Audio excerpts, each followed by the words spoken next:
Seigneur te bénisse, frère Neville. Je suis vraiment content d'être de nouveau dans l'église ce soir. Je suis juste un peu enroué. Un message plutôt long ce matin. Mais je suis réellement content qu'on l'ait eu. J'y ai moi-même pris plaisir à l'apporter et j'espère que vous avez pris plaisir à l'écouter. Maintenant, n'oubliez pas. Souvenez-vous toujours de ceci. Que ceci sont les choses qui construisent le serviteur de Christ. Voyez-vous? La foi premièrement, ensuite la vertu. Et maintenant, souvenez-vous, le Saint-Esprit ne peut pas coiffer le bâtiment de Dieu tant que ces choses-là ne sont pas agissantes par l'Esprit. Peu importe ce que vous faites, ce sont les choses qui construisent le corps de Christ. Voyez-vous? Ces choses-là. Maintenant, ne l'oubliez pas. D'abord, il y a ceci. Premièrement, votre foi. La vertu, la connaissance et ainsi de suite doivent s'y ajouter jusqu'à ce que la stature complète de Christ soit manifestée. Et alors le Saint-Esprit descend sur elle et la scelle pour former un seul corps. Ces choses doivent être là. C'est pourquoi Jésus a dit, c'est à leurs fruits qu'on les reconnaît. Vous voyez, le fruit. Vous ne pourriez pas porter du fruit à moins d'avoir en vous ces choses qui le produisent. Et alors, quand tout ceci remplace la mondanité et l'impiété, alors toute l'incrédulité est chassée. Alors toutes les choses du monde sont passées. Il ne reste plus alors qu'une nouvelle créature en Christ.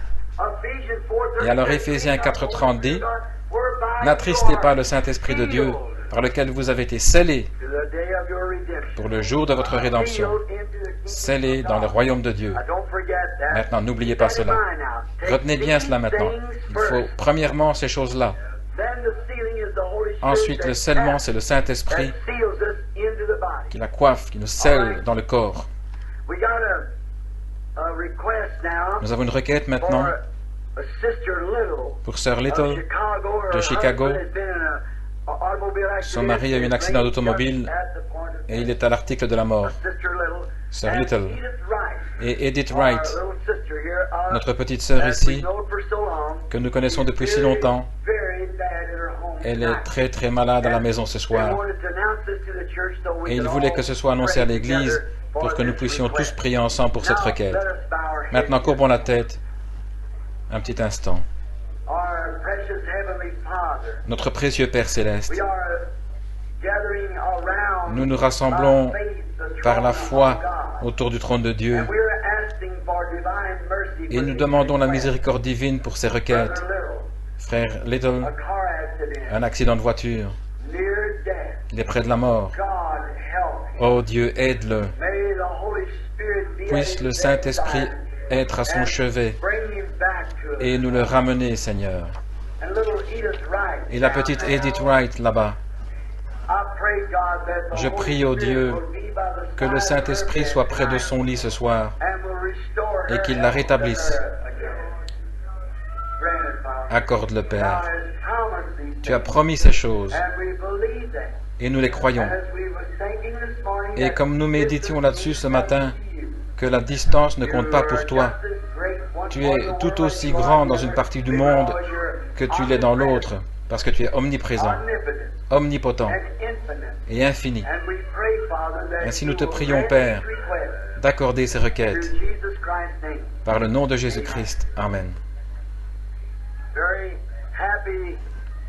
Je suis très heureux d'être de nouveau ici ce soir. Je sais qu'il fait chaud. On a eu 3 réunions de suite.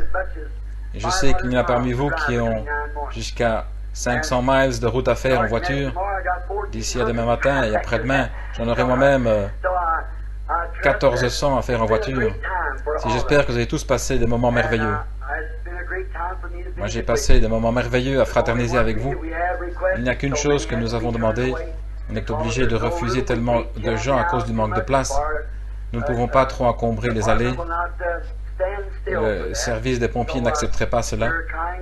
Alors nous allons essayer d'avoir une église un peu plus grande pour que, quand nous serons là, nous puissions avoir assez de place assise pour les gens.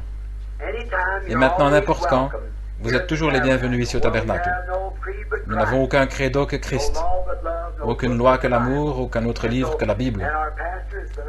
Et notre pasteur, c'est frère Orman Neville, et l'assemblée que nous avons ici, beaucoup de gens qui se réunissent ici pour former un tabernacle interdénominationnel.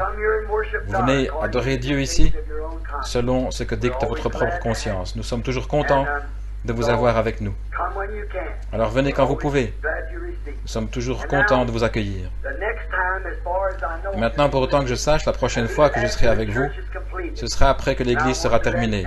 À ce moment-là, après les âges de l'Église, nous voulons aborder les 7 derniers sceaux, du livre de l'Apocalypse, apporter un enseignement. Il arrive bien souvent que ceux qui sont malades et affligés viennent au cours de ces réunions, des cas qui nécessitent des visions, et ils viennent pour des entretiens particuliers. Si je m'engage là-dedans, ensuite je n'arrive plus à faire la distinction entre les deux. Et vous savez, c'est difficile pour moi de prêcher après ça. Tout le monde est au courant que pendant nos campagnes de guérison, d'habitude c'est M. Baxter ou quelqu'un d'autre qui prêche, et moi je sors pour prier pour les malades, parce que ce serait un peu trop épuisant. J'ai prié pour des gens il y a quelques instants, et j'ai rencontré aussi un petit enfant là, que le médecin, il avait quelque chose au dos, c'est de naissance. En sortant, je l'ai vu assis là, il est plâtré. Cet enfant n'aura plus jamais à être infirme comme ça. Il va se rétablir. C'est sûr, voyez-vous, je le sais, je suis positif. Si nous voulons avoir notre foi et croire en Dieu, chacun de vous et beaucoup d'entre vous me sont inconnus, tous les ministres et tout. Si je ne me trompe pas ici, c'est frère Craze, pas vrai? Frère Craze, je vous dois des excuses de n'être pas allé là-bas pour la dédicace. Peut-être que j'irai pour une réunion de fin de semaine. Ce serait aussi bien, pas vrai? Là-bas à Bloomington. Vous portez bien, bon, certains des frères ici qui sont ministres, je suppose. Vous êtes ministres? Oui, que le Seigneur vous bénisse. Combien y a-t-il de ministres dans la salle? Levez la main.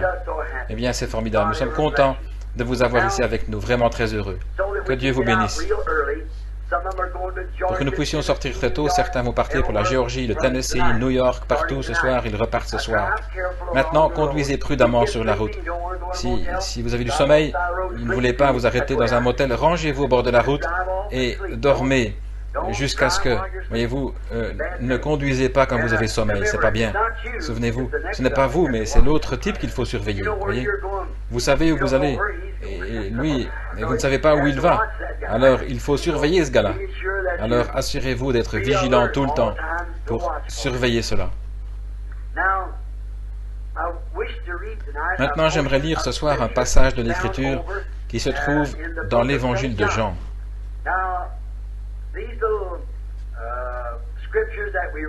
Maintenant, ces petits versets des Écritures que nous lisons et auxquels nous nous référons, ils nous servent de base pour ce que nous cherchons à dire. Et toujours, je n'ai jamais une seule fois, je ne me rappelle pas être jamais monté en chair pour essayer de dire quelque chose, juste pour dire quelque chose. Je m'efforce toujours d'attendre, de veiller, d'étudier, de prier, jusqu'à ce que j'ai le sentiment d'avoir reçu quelque chose qui aidera les gens. Si je ne peux pas être une aide, alors il est inutile que je me tienne ici, voyez-vous. C'est pour essayer d'aider. Et maintenant, ce soir, si la plus grande partie de notre groupe est repartie ce matin, et il fallait qu'ils rentrent, beaucoup chez eux. Mais ce soir, je vous avais dit que si vous restiez, nous essayerions de parler à peu près 45 minutes sur quelque chose, j'espère, qui nous aidera. Et nous allons baser maintenant ceci sur Saint Jean chapitre 16 et commençons au verset 7 du chapitre 16 et lisons jusqu'au verset 15. Toutefois, je vous dis la vérité, il vous est avantageux que moi je m'en aille, car si je ne m'en vais pas, le Consolateur ne viendra pas à vous. Mais si je m'en vais, je vous l'enverrai. Et quand celui-là sera venu, il convaincra le monde de péché et de justice et de jugement. De péché, parce qu'il ne croit pas en moi. de justice, parce que je m'en vais à mon Père et que vous ne me voyez plus, de jugement, parce que le chef de ce monde est jugé.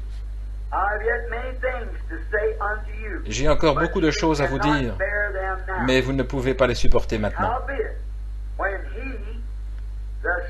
Mais quand celui-là, l'Esprit de vérité, sera venu, il vous conduira dans toute la vérité, car il ne parlera pas de par lui-même, mais il dira tout ce qu'il aura entendu, et il vous annoncera les choses qui vont arriver. Car celui-là me glorifiera, car il prendra de ce qui est à moi et vous l'annoncera. Tout ce qu'a le Père est à moi, c'est pourquoi j'ai dit qu'il prendra du mien et qu'il vous l'annoncera. Maintenant, au verset 13. Mais quand l'Esprit de vérité sera venu, il va vous guider dans toute la vérité. Quand l'Esprit de vérité sera venu, il vous guidera dans toute la vérité. Qu'est-ce que la vérité? La parole. Car il parlera, il ne parlera pas de lui-même, mais il dira ce qu'il aura entendu. Il dira ce qu'il aura entendu. Autrement dit, il sera celui qui révélera la chose, voyez. Et au chapitre 4 de Hébreux, la Bible dit que la parole de Dieu est plus tranchante, plus efficace qu'une épée à deux tranchants, qu'elle discerne les pensées de l'esprit, du cœur. Voyez, ce qu'il aura entendu, il le dira. Et il vous montrera les choses à venir. Qu'est-ce qui va faire cela? Le Saint-Esprit qui viendra au nom du Seigneur Jésus. J'aimerais prendre les quelques minutes qui suivent pour attirer votre attention sur le mot guide. Un guide. Vous savez, j'ai eu pas mal d'expériences dans les bois. Un guide, quelqu'un pour vous montrer le chemin. Vous devez avoir un guide quand vous ne savez pas où vous allez. Et comme j'ai l'habitude de la chasse, et partout dans le monde, j'ai eu l'occasion de rencontrer des guides. Et je suis moi-même un guide dans le Colorado. En effet, je connais la région. J'ai été ouvrier de ranch et tout, et alors je peux être guide dans le Colorado. Un guide doit connaître le chemin. Il doit savoir où il va et ce qu'il fait, et comment prendre soin de vous sur la route. Voyez, il doit voir à ce que vous ne vous égariez pas. Un guide est un homme sélectionné. C'est l'État qui sélectionne cet homme, s'il est un guide. Et maintenant, quand vous partez en excursion dans une région sauvage, où vous n'avez peut-être pas l'habitude d'aller, il n'est pas bon que vous partiez sans en avoir un. Franchement, il y a des endroits où on ne peut même pas aller sans en avoir un, par exemple au Canada. Le guide doit signer votre permis. C'est pour le garde-chasse. Il doit s'inscrire. Vous êtes sous sa responsabilité. S'il vous arrive quoi que ce soit, il en est responsable. Il doit prendre soin de vous. Il doit voir à ce que vous ne vous égariez pas. Il doit s'assurer de ne pas vous envoyer quelque part d'où vous ne saurez pas revenir. Et s'il arrivait que vous vous égariez, il doit connaître la région tellement bien qu'il pourra aller vous chercher n'importe quand. Il doit connaître toutes ces choses, sinon il ne peut pas être un guide, il ne peut pas obtenir un permis de guide. Pour ce genre de choses, parfois, il faut que vous preniez rendez-vous, que vous appeliez à l'avance et que vous preniez des dispositions, que vous ayez des réservations pour qu'on vous accompagne. Parfois, son horaire est complet, il ne peut pas vous accompagner, vous devez remettre ça plus tard, à cause du guide terrestre. Vous n'avez jamais à faire ça avec le guide de Dieu, maintenant il est toujours prêt, toujours prêt. Maintenant, si vous ne vous occupez pas de ces préparatifs et que vous comptez partir en excursion dans une région sauvage où vous n'êtes jamais allé, vous pourriez vous égarer ou périr. Vous avez environ 1% de chance de sortir de cette région sauvage. C'est-à-dire, si elle n'est pas trop dense, vous auriez peut-être 1% de chance d'en sortir tout seul. Mais si c'est une région sauvage, très vilaine, très éloignée, vous n'avez pas la moindre chance d'en sortir. Il n'y a aucun moyen d'en sortir parce que vous vous retrouvez en train de faire la marche de la mort à ce moment-là. Vous êtes fichu, vous êtes fini. Et vous allez périr s'il n'y a pas de guide qui connaît la région et qui sait comment revenir. Beaucoup d'entre vous ont pris connaissance de l'article, vous l'avez lu l'an dernier, là-bas à Tucson, dans l'Arizona. C'est Boy Scout. Pourtant, ils avaient reçu une formation pour savoir se débrouiller tout seuls. C'était des scouts. Et ce n'était pas simplement des louveteaux, c'était des scouts. Des vrais. Ils ont fait une excursion en montagne et une tempête de neige s'est levée. La nature a changé de disposition. Et là, ils étaient perdus. Et ils ont tous péri. Vous voyez? C'est parce qu'il y a une modification du cours normal des choses auxquelles ils étaient habitués. Ils ne savaient pas comment en sortir. Et je ne sais plus combien de garçons ont péri dans la montagne. Bien qu'on ait envoyé des hélicoptères, et la milice, et la garde nationale, et des bénévoles, et tout. Mais ils étaient perdus et personne ne savait où ils étaient. Et ils n'ont pas pu se débrouiller tout seuls. Ils ont tous péri dans la neige parce qu'ils ne savaient plus où ils se dirigeaient, l'est, le nord, l'ouest, l'est. S'ils montaient ou descendaient, ni rien, pour eux c'était tout pareil. Or un guide sait où il est, quel que soit le temps qu'il fait. Il est équipé pour faire cela. Il sait ce qu'il fait. Il a l'habitude de tout, il connaît l'aspect de tout. Il pourrait être dans l'obscurité et il pourrait tâter une certaine chose. Par exemple, voici un vieux truc de guide. Vous savez, si vous pouvez voir les étoiles, n'importe lequel d'entre vous, vous pouvez savoir dans quelle direction vous allez. Si vous observez les étoiles, vous devez toujours observer la seule étoile véritable, l'étoile polaire. Voyez-vous? Cet astre reste toujours à la même place. Il représente Christ, le même hier, aujourd'hui, éternellement. Les autres pourraient s'éloigner du chemin, mais lui, il reste le même. Les églises pourraient vous entraîner dans cette direction-ci et d'autres dans cette direction-là, mais pas lui. Il est toujours le même. Eh bien maintenant, si vous ne pouvez pas avoir cette étoile polaire, qui est nuageux, à ce moment-là, vous n'avez qu'à remarquer s'il fait jour et que vous êtes égaré, vous n'avez qu'à regarder les arbres. L'arbre, la mousse est toujours sur le côté de l'arbre qui est au nord. Parce que le côté de l'arbre qui est au sud est plus exposé au soleil que le côté au nord. Mais s'il fait nuit, vous ne pouvez pas voir la mousse. Si vous fermez les yeux sans chercher à réfléchir, fermez les yeux et trouvez un arbre à l'écorce lisse. Mettez vos mains autour de l'arbre comme ceci jusqu'à ce que vos doigts se rencontrent et alors déplacez-vous très lentement en faisant le tour de l'arbre. Alors quand vous toucherez un endroit où l'écorce est très épaisse, Jersey là-bas, c'est le côté nord du vent, voyez. Alors vous pourrez savoir dans quelle direction vous allez, au nord ou au sud. Oh, il y a bien des choses comme ça. Mais il faut être un guide pour connaître ces choses. Juste un homme ordinaire, il irait là, il dirait, pour moi, au toucher, il n'y a pas de différence, voyez. Vous devez être formé pour ce travail de guide. Ces garçons, sans doute, c'étaient de très bons scouts. Ils savaient peut-être faire des nœuds, ils savaient peut-être faire du feu avec des cailloux, et ainsi de suite. Mais savoir par où sortir, c'est ça qu'il faut. Et ils ne savaient pas par où sortir. Donc, ils ont tous péri parce qu'ils ne s'étaient pas fait accompagner d'un guide. Un père imprudent, il y a 2 ans dans le Colorado, oh, il allait partir dans les montagnes. Il avait un petit garçon d'environ 6 ou 7 ans. Il allait l'emmener chasser le cerf pour la première fois. Alors ils sont montés haut sur la montagne et le petit garçon a dit à son papa, « Je suis fatigué. Monte sur mon dos. Nous ne sommes pas encore assez haut. Les cerfs sont dans les hauteurs. » Et l'homme a continué. Il ne savait pas. C'était un homme de la ville. Il ne savait pas du tout comment chasser ni où aller. N'importe quel homme qui connaît un tant soit peu les régions sauvages sait que les cerfs ne restent pas dans les hauteurs.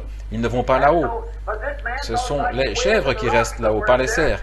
Eux sont en bas où ils peuvent se nourrir. Il faut qu'ils restent où il y a à manger. Et donc cet homme, il disait, si je monte très haut dans les rochers, quelque part là-haut, je vais trouver un grand mâle. Il y avait une photo là, se tenant sur un rocher, il pensait qu'il en trouverait. Oh, ne prêtez aucune attention à ce qui est dit dans les magazines, là, vous aurez un cauchemar. Il n'y a qu'une chose à faire, c'est de vous faire accompagner par un guide pour savoir où vous êtes. Et ce père, tout à coup, la pluie s'est mise à tomber là-haut, une de ces averses qui arrivent brusquement.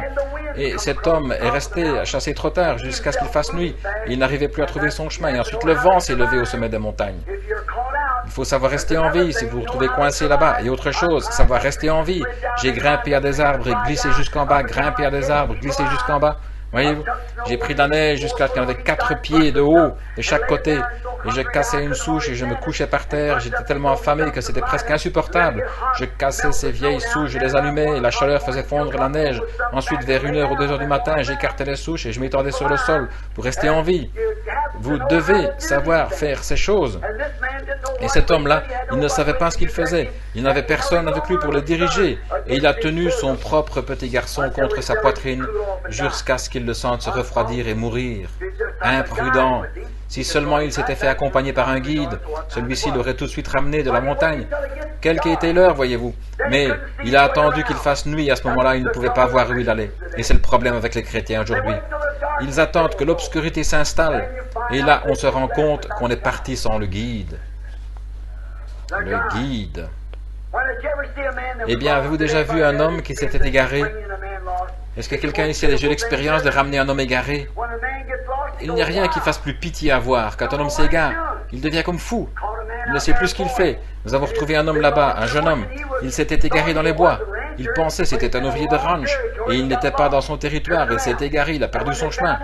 Et 3 jours plus tard, quand ils l'ont retrouvé, il courait comme un possédé. Il criait à tue-tête. Il avait ses lèvres toutes fendues. Il avait jeté son fusil. Il ne savait plus quoi faire. Et quand son propre frère, ils ont été obligés de l'attraper et de le ligoter. Quand son propre frère est venu vers lui, il lui a sauté dessus comme un animal. Il cherchait à le mordre. Il était hors de lui. Pourquoi? Il était perdu. Quand un homme est perdu, il est dans un état d'ahurissement. Et il ne sait pas qu'il est dans cet état-là parce que le fait d'être perdu lui donne la fièvre et il ne sait plus où il en est. Il n'est pas conscient de son état. Il en est de même quand un homme est égaré loin de Dieu. Il fera des choses qu'il ne ferait pas normalement. Il fera des choses qu'il est impensable qu'un être humain puisse faire. Un homme perdu, loin de Dieu. Une église perdue, loin de Dieu. Une église qui s'est éloignée de Dieu, qui s'est éloignée des principes de la Bible de Dieu, fera des choses parfois qu'on ne s'attendrait pas à trouver dans une église du Dieu vivant. Ils se procureront de l'argent en faisant des parties de loto, en faisant des loteries, en jouant à des jeux d'argent, n'importe quoi. Ils enseigneront n'importe quoi, ils laisseront passer n'importe quoi. Les hommes qui donnent beaucoup d'argent à l'église, ils leur passeront la main dans le dos, et ainsi de suite. Ils les laisseront s'en tirer comme cela, c'est juste. Admettre sur le conseil des diacres des hommes qui sont mariés 3 ou 4 fois, juste pour pouvoir se débrouiller du côté financier, joindre les 2 bouts. Il n'y a qu'un bout que vous devez joindre, c'est votre obligation envers Dieu. Tenez-vous là et dites la vérité. Un homme perdu, qui est dans un état d'ahurissement, il est comme fou. Le guide a l'intelligence des choses, il sait comment procéder, ce qu'il faut faire. Dieu a toujours envoyé un guide à son peuple. Dieu n'a jamais manqué de le faire. Il envoie un guide, mais vous devez accepter ce guide. Vous devez le croire. Vous devez prendre la direction qu'il vous dicte. Si vous allez dans une direction sauvage et que votre guide dit « Nous prendrons cette direction-ci », mais vous pensez que c'est cette direction-là qu'il faut prendre, vous allez vous perdre. Alors Dieu vous envoie un guide pour vous guider. Nous devons suivre ce guide. Peu importe ce que nous pensons, ce qui semble raisonnable et ce qui semble ridicule, nous ne sommes pas à même d'en juger. C'est l'affaire du guide et de lui seul. Dieu, dans l'Ancien Testament, il a envoyé des prophètes. C'était des guides, puisque la parole du Seigneur est venue aux prophètes. C'était des guides.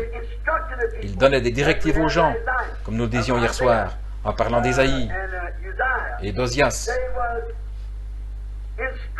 Ils étaient instruits, ils recevaient des directives, ils donnaient des directives aux gens, ils les guidaient. Et donc Dieu a toujours envoyé ses guides. Il n'a jamais eu un temps où il n'a pas eu de guide. Tout au long des âges, Dieu a toujours eu quelqu'un qui le représentait sur cette terre, dans tous les âges. Parfois les gens s'éloignent du guide, ils déraillent comme on dirait.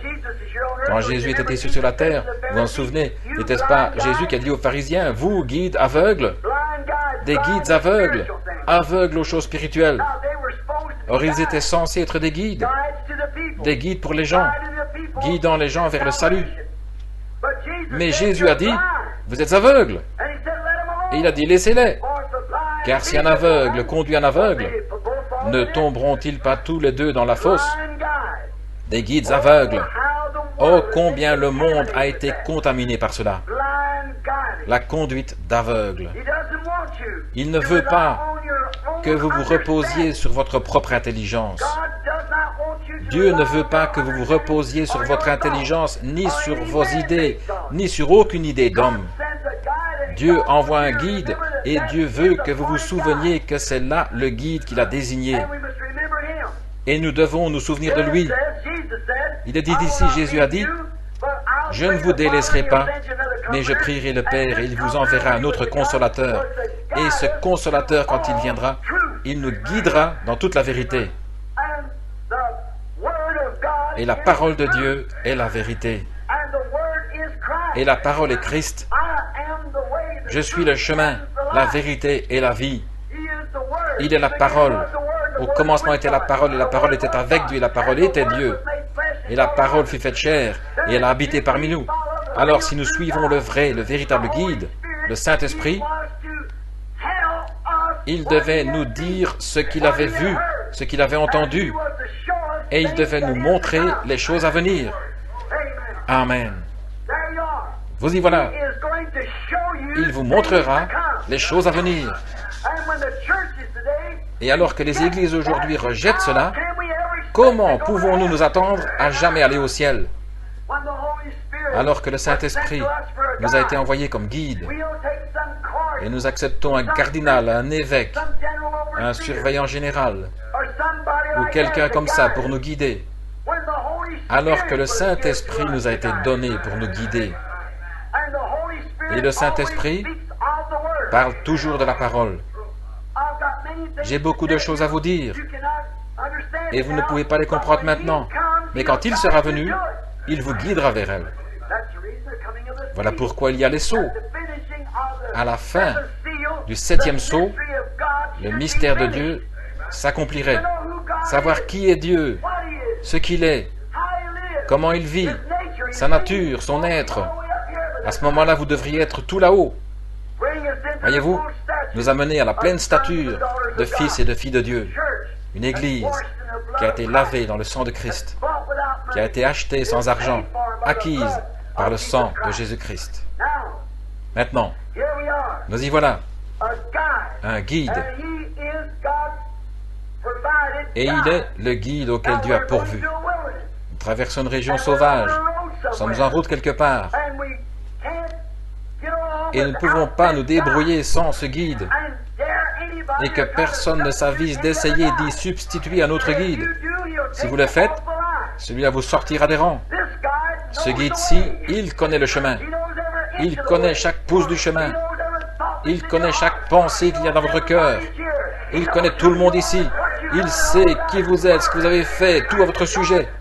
Il est le guide de Dieu, le Saint-Esprit, et il vous révélera des choses. Et il dira les choses qu'il aura entendues. Il peut répéter vos propres paroles, dire ce que vous avez dit. Amen. Vous dire ce que vous avez été, ce que vous avez fait, où vous allez. Un guide. Le guide correct. Il vous guidera dans toute la vérité. Et sa parole est la vérité. Maintenant, le Saint-Esprit ne fera, il ne dira jamais Amen à une espèce de credo d'homme. Il ponctuera uniquement la parole de Dieu d'un Amen. Parce qu'elle est ainsi, le Saint-Esprit ne vous conduira dans aucune autre direction. Or, ce qui est bizarre, c'est que nous tous, toutes nos grandes dénominations et tous, nous prétendons tous être conduits par le Saint-Esprit, et il y a autant de différences entre nous qu'entre le jour et la nuit. Mais quand Paul, ce petit pharisien qui a reçu le Saint-Esprit, quand Ananias l'a baptisé, et il est allé en Arabie, et il a passé 3 ans là-bas à étudier, il est revenu, et il n'a jamais consulté l'Église à propos de quoi que ce soit pendant 14 ans. Et quand il est allé rencontrer Pierre, le chef de l'Église de Jérusalem, ils avaient exactement la même doctrine. Pourquoi? Le même Saint-Esprit. Alors que Pierre baptisait au nom de Jésus-Christ, Paul a fait de même, sans que personne ne lui ait dit. Alors que Pierre enseignait le baptême du Saint-Esprit et la sanctification et tout, Paul a fait de même, sans avoir consulté l'Église, parce que c'était le même guide. Alors comment cela pourrait-il être le cas pour nous aujourd'hui, alors que les gens nient ces vérités? Quand Pierre a donné son enseignement sur la façon dont l'Église devait être mise en ordre, Paul avait la même doctrine, parce qu'ils avaient le même guide. Le guide ne va pas emmener un dans cette direction-ci et un dans cette direction-là, et en envoyer un à l'est et l'autre à l'ouest. Il va vous garder ensemble. Et si nous laissons simplement le Saint-Esprit nous garder ensemble, nous serons un. Si nous ne laissons pas le diable nous entraîner sur la mauvaise route, nous serons d'un seul cœur, d'une seule pensée, d'un même accord, par un seul esprit, le Saint-Esprit, le guide de Dieu qui nous guidera dans toute la vérité. C'est exact. Mais vous devez suivre votre guide. Oui, monsieur.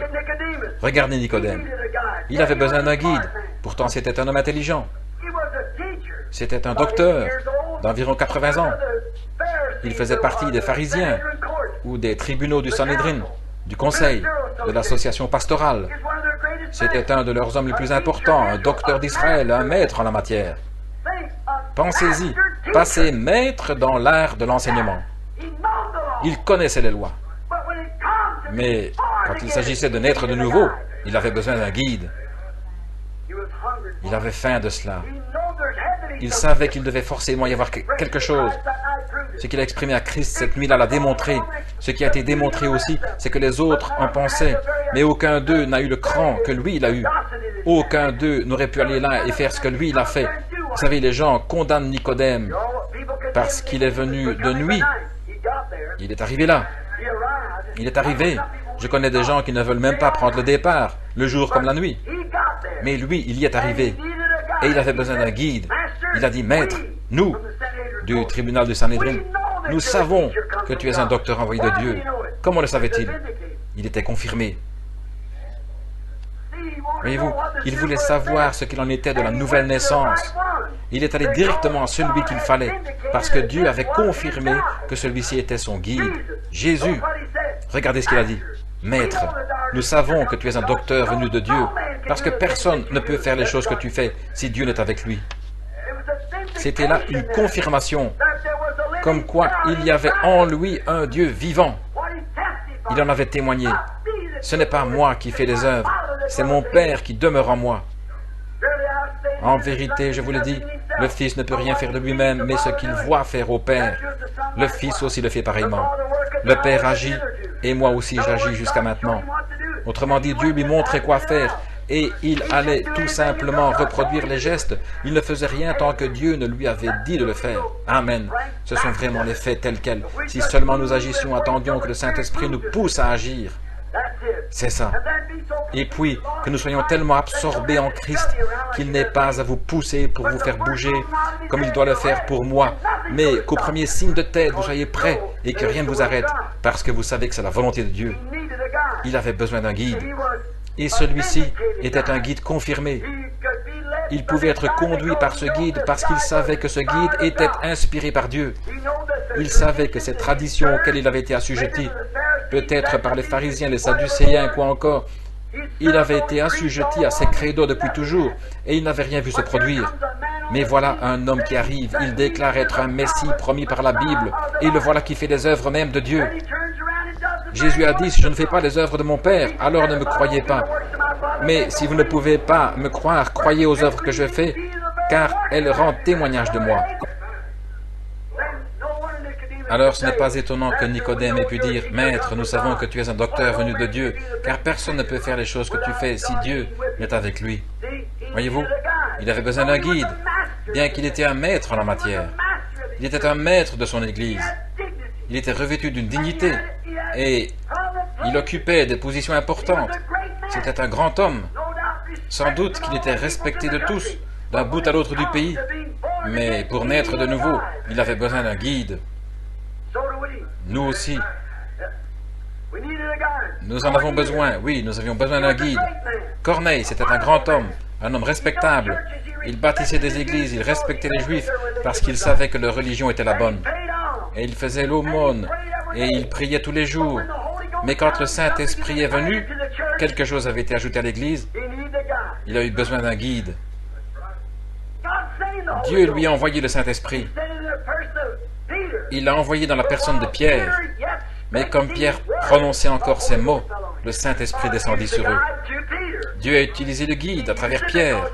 il a utilisé puisqu'il a guidé Corneille vers le bon chemin. Et comme il parlait encore, le Saint-Esprit est descendu sur ces gens des nations. Alors il a dit, peut-on refuser l'eau du baptême à ces gens? Voyez-vous, c'était encore le guide qui parlait et non Pierre.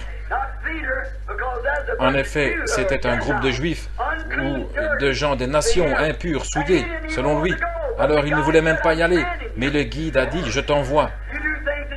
Et vous faites des choses que vous n'auriez pas pensé faire quand le guide vous a entièrement sous son contrôle, quand vous le laissez vous guider. Oh, comme c'est merveilleux d'être conduit par le Saint-Esprit. C'est lui le guide. Très bien. Il a parlé à Pierre et il lui a dit ce qu'il devait faire. Ensuite, quand ils ont reçu le Saint-Esprit, il a dit, nous ne pouvons refuser l'eau étant donné que ceux-ci ont reçu le Saint-Esprit aussi bien que nous au commencement. Et ils les ont baptisés au nom du Seigneur Jésus. Or, qui l'a conduit à faire cela? Le guide qui était en lui. Jésus leur n'avait-il pas dit, ne vous inquiétez pas de ce que vous direz. En effet, ce n'est pas vous qui parlerez, c'est le Père qui demeure en vous. C'est lui qui parlera. Amen. L'eunuque qui revenait de Jérusalem. Dieu avait un guide dans le monde à ce moment-là, le Saint-Esprit. Et il avait un homme là-bas qui était rempli de ce guide. Il n'était même pas prédicateur. Il était un peu comme un diacre. Il était là, il guérissait les malades, il chassait les démons, et il causait beaucoup d'émoi. Il y avait une grande joie dans la ville. Des centaines de gens s'étaient rassemblés autour de lui. Et le guide a dit, n'allons pas plus loin, allons de cet autre côté. Il n'a pas contesté avec son guide. Ne contestez jamais avec la parole de votre guide, suivez-le, sinon vous allez être perdu. Et souvenez-vous, quand vous le quittez, vous retrouvez seul. Donc, nous voulons rester près du guide. Alors en cours de route, il a dit, quitte maintenant ce groupe Philippe et va dans le désert, là où il n'y a personne. Mais je t'envoie là-bas et il y aura quelqu'un là quand je t'y aurai emmené. Et voilà un eunuque solitaire qui arrive. C'était un homme important au service de la reine là-bas en Éthiopie. Donc il passait par là en lisant le livre d'Ésaïe. Et le guide a dit, approche-toi du char. Et il a dit, comprends-tu ce que tu lis? Il a dit, comment pourrais-je comprendre? Il n'y a personne pour me guider. Oh là là. Mais Philippe, il avait le guide. Amen. Et il a commencé par ce passage et il lui a annoncé la bonne nouvelle de Christ. Le guide. Il ne lui a pas parlé d'un credo, il lui a parlé du guide, le Christ. Et il l'a baptisé dans l'eau là-bas, assurément. Oh, j'aime vraiment ça. Quand Israël a quitté l'Égypte pour aller dans le pays promis, dans Exode 13, 21, Dieu savait qu'il n'avait jamais fait ce trajet auparavant. Un trajet de seulement 40 miles. Mais ils avaient besoin que quelque chose les accompagne. Ils se seraient égarés. Alors Dieu leur a envoyé un guide. Exode 13, 21. Quelque chose comme ceci. J'envoie mon ange devant vous, la colonne de feu, pour vous garder dans le chemin, pour les guider jusque dans ce pays promis. Et les enfants d'Israël suivaient ce guide, la colonne de feu, la nuée pendant le jour. Quand elle s'arrêtait, il s'arrêtait. Quand elle faisait route, il faisait route. Et quand il les a eu amenés près du pays et qu'ils n'étaient pas dignes d'y entrer, il les a conduits dans le désert de nouveau. Il ne voulait pas y entrer avec eux. C'est ce qui se passe avec l'Église aujourd'hui. C'est sans doute la patience de Dieu aujourd'hui. Comme à l'époque de Noé, l'Église serait déjà partie si elle n'était simplement pas redressée, mise en ordre. Mais il est obligé de nous entraîner ici et là, ici et là.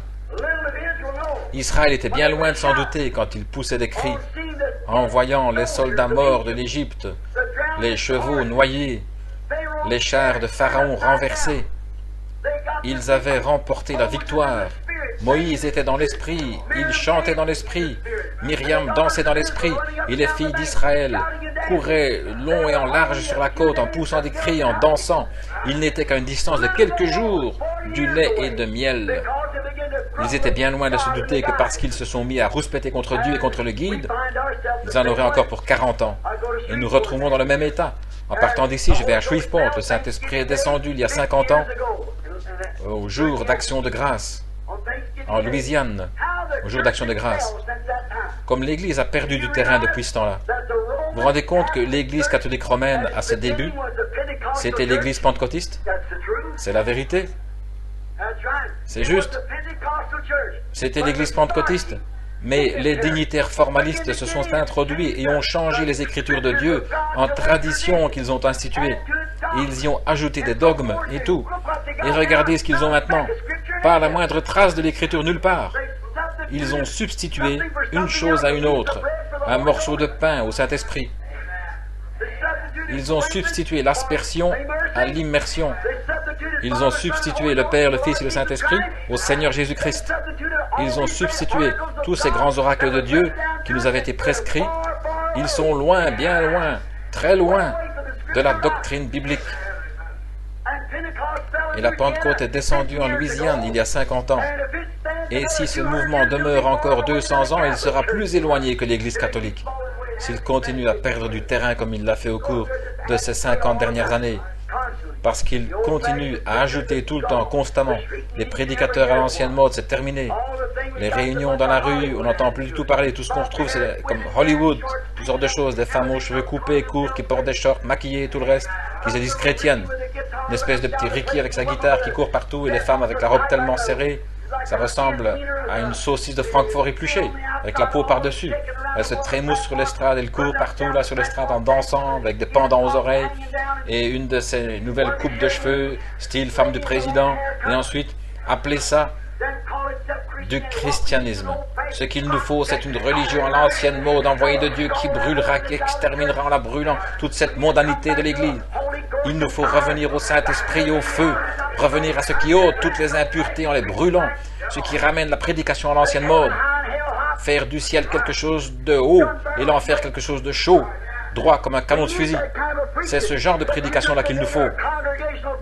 Mais faites ça aujourd'hui et votre assemblée va voter votre renvoi. Il arrive que de bons prédicateurs soient détournés du droit chemin par leur assemblée. C'est pour cette raison que je ne fais partie d'aucune dénomination. Je n'ai qu'un quartier général et il est au ciel. Partout où il m'enverra, j'irai. Tout ce qu'il dit, je le dis. Nous ne voulons pas d'une dénomination. Si jamais cette église parle de dénomination, vous venez de perdre votre pasteur. Je ne traînerai pas là-dedans. Pas même 5 minutes. Toutes les églises qui se sont formées en dénomination se sont dégradées. Nommez-moi une seule, ne serait-ce pas le cas. M'en nommez une seule qui soit jamais relevée.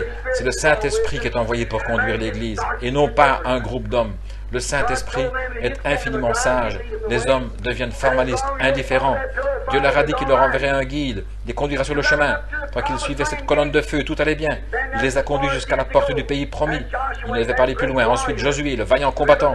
Vous rappelez-vous le jour où il leur a dit « Sanctifiez-vous, dans 3 jours, Dieu ouvrira le Jourdain ici et nous traverserons. » Maintenant, regardez bien ce qu'il a dit. Oh, j'aime ça. Dans les Écritures, il a dit « Restez tout près derrière l'arche, car vous n'avez pas encore passé par ce chemin. » L'arche, qu'est-ce que c'était? La parole. Ne suivez pas les voies de votre dénomination maintenant. Restez derrière la parole, parce que vous n'avez pas encore passé par ce chemin. Et frères, si jamais il y a eu un temps où l'Église chrétienne devrait s'examiner, c'est bien maintenant. Nous sommes en plein au moment où cette grande réunion a lieu à Rome, maintenant même. Des distinctions sont en train d'être faites, la confédération des églises, alors que toutes ces dénominations se réunissent dans une confédération pour former l'image de la bête, exactement telle que la Bible le dit. Et vous savez ce que nous avons dit ce matin dans les messages. Il nous dit, voilà, tout est là, tout prêt à la porte, et les gens qui continuent à suivre des credos. Vous faites mieux de rester derrière la parole. La parole vous conduira de l'autre côté, parce que la parole est Christ, et Christ est Dieu, et Dieu est le Saint-Esprit. Restez derrière la parole, oui monsieur. Restez avec ce guide. Restez juste derrière lui. Ne le devancez pas. Restez derrière lui. Laissez-le vous conduire, que ce ne soit pas vous qui le conduisiez. Laissez-le faire. Josué a dit, maintenant vous n'avez encore jamais passé par ce chemin. Vous ne connaissez rien de cette route. Et c'est le problème aujourd'hui. Vous n'avez pas besoin d'un guide pour vous guider sur le chemin spacieux. Oh, vous en connaissez toutes les ruelles et tout le reste. Le chemin du péché. Vous le connaissez d'un bout à l'autre. Ce n'est pas dire que vous êtes sur celui-là. Vous n'avez besoin de personne pour vous en parler. Vous en connaissez tous les raccourcis, c'est exact, tous les péchés. Vous connaissez tout à ce sujet. Personne n'a à vous dire comment voler, vous savez. Personne n'a à vous dire comment blasphémer. Vous savez cela. Personne n'a à vous dire comment faire de vilaines choses parce que c'est affiché sur tous les arbres partout. Mais souvenez-vous, vous qui êtes chrétiens, Vous êtes passé de l'autre côté. Vous êtes dans un autre pays. Vous êtes né de nouveau. Vous êtes dans le pays, un pays céleste. Vous êtes dans le pays promis. Vous pouvez regarder, vous savez vous débrouiller ici. Oh, ça oui. Vous savez quoi faire avec un certain jeu, les cartes. Vous savez les dés quand ils roulent, ce que ça veut dire. Et tout dans ce genre-là. Vous savez. Mais quand il s'agit de connaître la sainteté, la justice, la puissance de Dieu et la façon dont le Saint-Esprit agit, et ce qu'il fait, vous faites mieux de rester derrière la parole, le guide.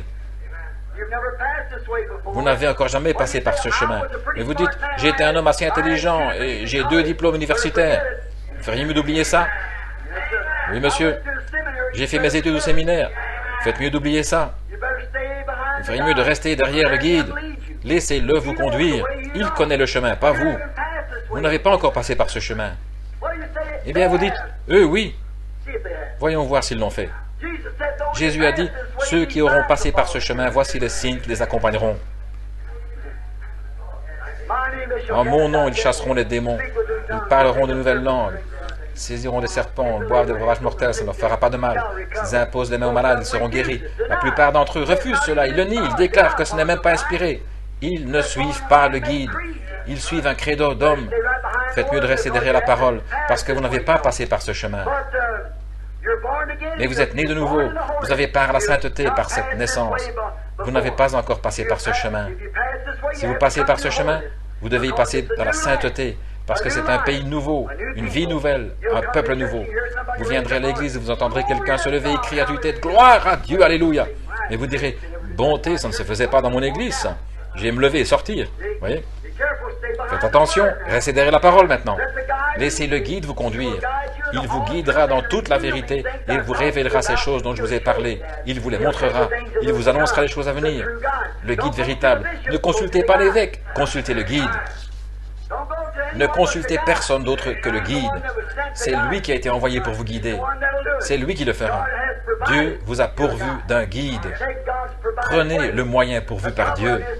Le problème aujourd'hui, c'est que les gens, ils viennent à l'église, ils s'y assoient pendant quelques instants et il se passe quelque chose dont ils n'ont pas l'habitude.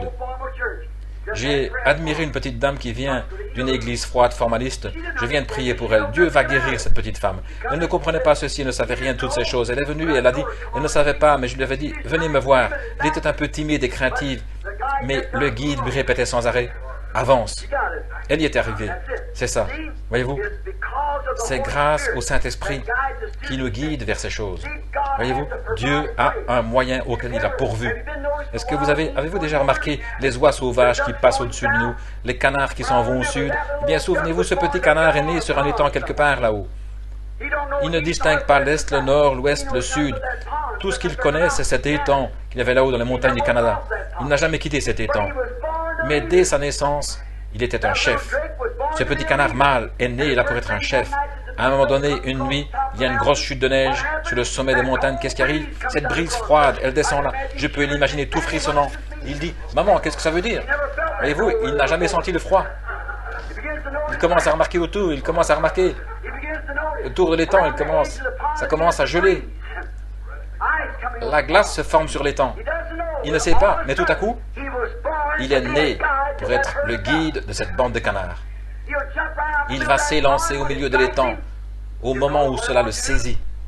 Vous pouvez appeler ça comme vous voulez. Nous, on appelle ça l'inspiration. Vous pouvez appeler ça l'instinct, tous. Il va pédaler vers le milieu de l'étang avec son petit bec en l'air. Il va se mettre à crier « coin, coin, coin, coin ». Et tous les canards de l'étang vont venir directement à lui. Pourquoi? Ils reconnaissent leur chef. Rien qu'à son coin-coin.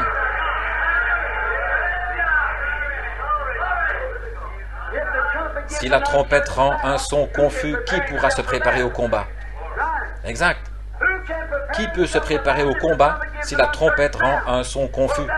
Eh bien, si ce petit canard rend un coin-coin confus, qui va se préparer à l'envol? Ce petit canard-là, avec son petit bec en l'air, il va pousser son cri, coin-coin, coin-coin, et tous les petits canards vont venir à lui, coin-coin, coin-coin. Les voilà qui s'amènent. Ils auront tous un jubilé au milieu de cet étang, et tourner, tourner, tourner. Et au bout d'un moment, il sent quelque chose en lui qui agit. Il faut qu'il parte. Il va placer ses ailes et s'envoler de cet étang, monter dans les airs et décrire un cercle 3 ou 4 fois. Et il part en ligne droite vers la Louisiane. Et tous les canards derrière lui, coin, coin, coin, coin, le voici. Pourquoi? Il est un guide. Amen. Les canards reconnaissent leur guide. L'Église, non. Alléluia. Il sait quoi faire. Regardez ces vieilles oies-là qui viennent tout là-bas en Alaska. Il y a toujours un vieux jar qui les conduit. Et ces oies doivent observer très attentivement ce jar. Elles doivent savoir de quoi parle ce jar. Avez-vous lu ça dans le magazine Look il y a environ 4 ans? Il y avait un jar une fois, il ne savait pas ce qu'il faisait.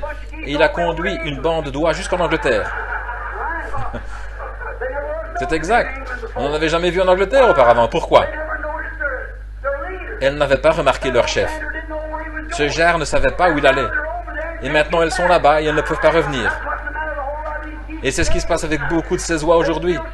Elles se promènent encore en groupe. Elles disent, le magazine Look, il disait que les oies se promènent en groupe. Elles volent partout au-dessus de l'Angleterre, mais elles ne savent pas comment revenir. Et c'est la même chose pour certaines oies que je connais. Vous vous regroupez de grandes réunions de réveil, vous invitez un prédicateur de réveil à venir prêcher quelque temps, et vous ne savez pas où vous allez. Vous vous promenez en rond, parce que vous avez une espèce de jar qui vous conduit dans une java dénominationnelle. Au lieu de vous ramener à la parole de Dieu, de vous ramener au baptême du Saint-Esprit. Alléluia. Et ensuite, on se demande pourquoi on n'a pas de réveil de nos jours. Vous devez avoir ce son particulier. Ce son, c'est la trompette de l'Évangile qui fait retentir l'Évangile, chaque parole de Dieu. Pas un credo, pas une dénomination, mais la Bible, le Saint-Esprit. Voici les signes qui accompagneront ceux qui auront cru. Voyez? Et les voilà qui partent sur la route. Et un vieux jar, une fois, raconte que toute une bande s'est tuée à cause de lui. Il les avait emmenés avec lui en essayant de voler dans l'obscurité. Il ne savait pas où y aller, lui-même. Ils se sont tous heurtés contre les montagnes là-bas. Et quelques-uns ont volé en morceaux et se sont fracassés. C'est sûr, ils doivent reconnaître ce son qui leur est particulier. Ce petit canard-là, s'il a ce son particulier et que tout le monde le sait, ils ont un petit jubilé quand ils se regroupent et les voilà qui partent vers le sud. Pourquoi descendent-ils là-bas? Là-bas, il ne fait pas froid. Or, si Dieu a donné un canard assez de bon sens pour savoir échapper au froid, comment devrait-il en donner à son Église? Si le canard peut faire ça par instinct, qu'en est-il du Saint-Esprit dans l'Église? Il devrait nous conduire loin des vieilles formalités, des credos et tout, jusque dans un baptême glorieux et merveilleux du Saint-Esprit. C'est ce que produit la vertu, la connaissance, la patience, la piété, le Saint-Esprit. C'est à cela que conduira le vrai guide, parce qu'il ne sortira de sa bouche rien d'autre que l'Évangile, que la parole de Dieu, certainement. Vous avez besoin d'un guide. Quand les mages, ils ne savaient rien de Dieu, c'était des magiciens. Ils étaient là-bas, en Orient. Vous savez, la Bible dit, nous avons vu son étoile en Orient, nous sommes venus l'adorer. Ils venaient de l'Ouest, ils ont regardé vers l'Est et ils ont vu son étoile. Ils ont regardé vers l'Ouest, ils étaient en Orient. Nous étions en Orient, nous avons vu son étoile à l'Ouest. Voyez? Nous avons vu son étoile en Orient. Voyez, ils étaient en Orient. Quand nous étions en Orient, nous avons vu l'étoile et nous sommes venus l'adorer. Je peux m'imaginer voir ces hommes se préparer à partir. Je peux m'imaginer une des épouses qui lui dit « Hé, dis donc, tu as fait tous tes bagages, mais où est ta boussole ?» Je ne vais pas me servir d'une boussole cette fois. Elle a dit « Comment feras-tu pour te rendre à l'autre côté des montagnes ?» Souvenez-vous, il fallait qu'ils franchissent le Tigre, qu'ils franchissent les plaines. Bref, ils allaient faire un voyage de 2 ans à dos de chameau. Comment y arrivait-il? Elle a dit « Eh bien, tu n'emportes pas de boussole ?» Il a dit « Non. » Tu vas te rendre comment? Je vais me rendre par le moyen pourvu par Dieu. Cette étoile là-bas, elle va me conduire vers ce roi, c'est ça. Nous avons vu son étoile en Orient et nous l'avons suivi jusqu'ici dans l'Ouest pour venir l'adorer. Où est-il? Ils ont suivi le chemin pourvu par Dieu. Ils ont été retardés un petit moment maintenant par un tas de credos là-bas. Ils sont entrés à Jérusalem. Ils se sont mis à monter, à descendre la rue. Ces gens avec leurs beaux vêtements, ils disaient « Où est-il? Où est le roi des Juifs qui vient de naître ?» Eh bien, c'est la capitale, Jérusalem. Certainement que la grande église devrait être au courant. Où est-il? Où est le roi des Juifs qui vient de naître? Nous avons vu son étoile en Orient, nous sommes venus l'adorer. Où est-il? Mais ils sont allés consulter le pasteur un tel et le souverain sacrificateur un tel. Aucun d'eux n'était au courant. Mais il est né, celui qui est le roi des Juifs. Où est-il? Ils ne savaient pas. Par contre, il y avait un groupe de bergers là-bas, sur le versant d'une colline, qui jubilaient au possible. Oui, monsieur, parce qu'eux étaient venus en suivant le moyen pourvu par Dieu. Donc, ils sont restés là et tout à coup, il a dit, je vais vous dire ce qu'on devrait faire.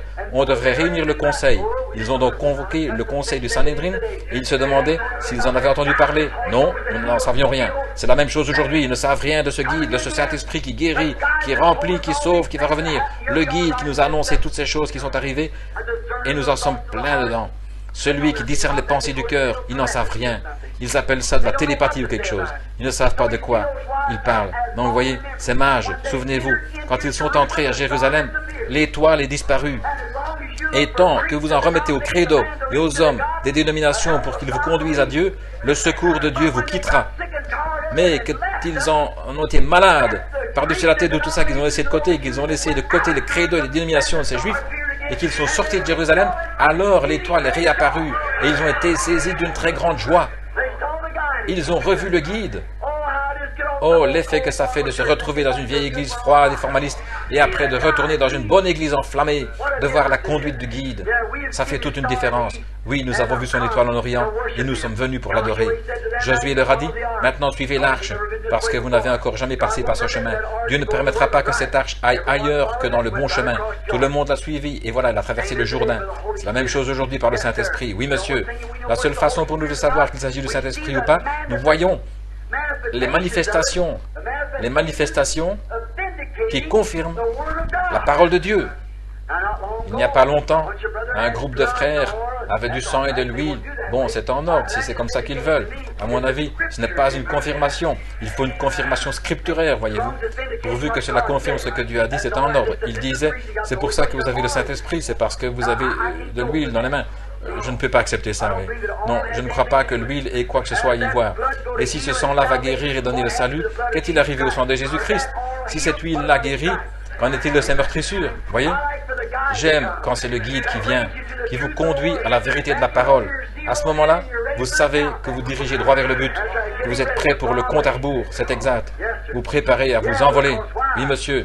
Parce que quoi? Le guide est celui qui rend la chose réelle. J'ai un passage de l'Écriture ici que j'avais donné. Ce passage d'Écriture, je voulais lire, c'est 2 Pierre, chapitre 1, verset 21.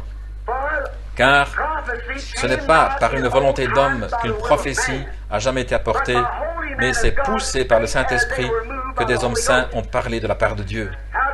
Comment la prophétie a-t-elle été apportée? Non pas par une volonté d'homme, des credos dénominationnels, mais par la volonté de Dieu, quand des hommes saints ont été poussés par le Saint-Esprit. Il a toujours été le guide de Dieu.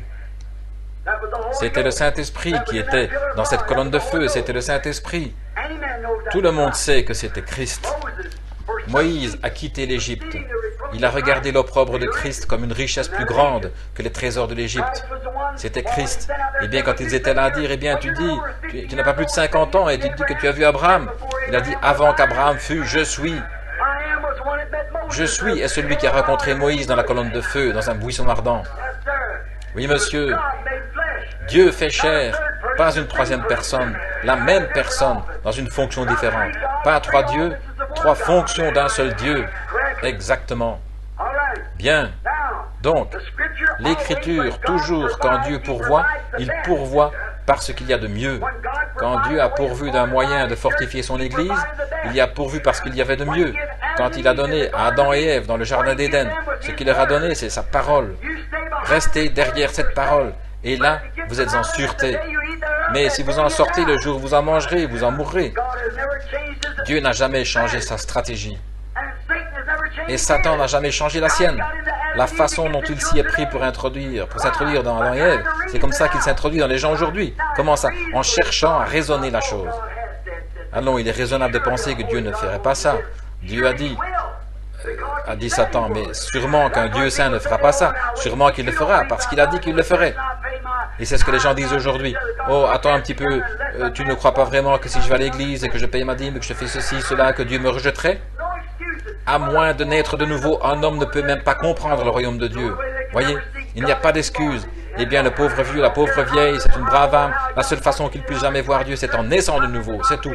Peu importe qu'il soit petit, âgé, jeune, soit l'église, dénomination ou pas, combien de credos ils peuvent réciter, vous devez naître de nouveau. Sinon, vous n'êtes même pas sur le fondement.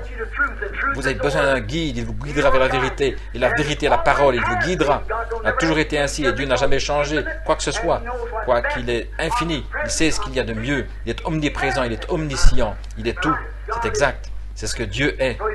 Alors, il n'a pas à changer. Très bien. Il est celui qui confirme le chemin dans lequel il vous conduit. Le Saint-Esprit, le guide, est celui qui confirme la parole même qu'il enseigne.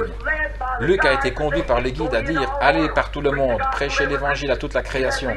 Celui qui croira et qui sera baptisé sera sauvé, celui qui ne croira pas sera condamné. Voici les signes qui suivront ceux qui auront cru. En mon nom, ils chasseront les démons, ils parleront de nouvelles langues, ils saisiront des serpents, ils boiront de breuvages mortels, ils imposeront les mains aux malades et les malades seront guéris. » Et la Bible dit qu'ils s'en allèrent partout, conduits par le guide. Vous savez, prêchant la parole, avec les signes qui l'accompagnaient. Qu'est-ce que c'était? Le guide qui confirmait que c'était la vérité. C'était la ligne d'action de Dieu. C'est ce qui a été établi, c'était là son programme, il ne peut pas le modifier, parce qu'il est infini. Amen. Il ne peut pas le modifier, il est Dieu. Moi, je peux changer, je suis un homme. Vous pouvez changer, vous êtes un homme, une femme. Mais Dieu ne peut pas changer. Je suis limité, je peux faire des erreurs et dire des choses qu'il ne faut pas. Nous le pouvons tous, mais Dieu ne peut pas le faire et être Dieu. Sa première décision est parfaite. La façon dont Dieu agit quand il passe à l'action, c'est de cette façon qu'il agit chaque fois. S'il est appelé à passer à l'action pour sauver un pécheur, il le sauvera sur la base d'une seule chose. La prochaine fois qu'un pécheur se présentera, il devra agir de la même façon, sinon il n'aurait pas agi comme il faut la première fois. Amen. Je l'aime. Je sais que c'est la vérité. J'ai 53 ans. Il y a 33 ans et demi que je prêche l'évangile ici et je ne l'ai jamais vu faillir.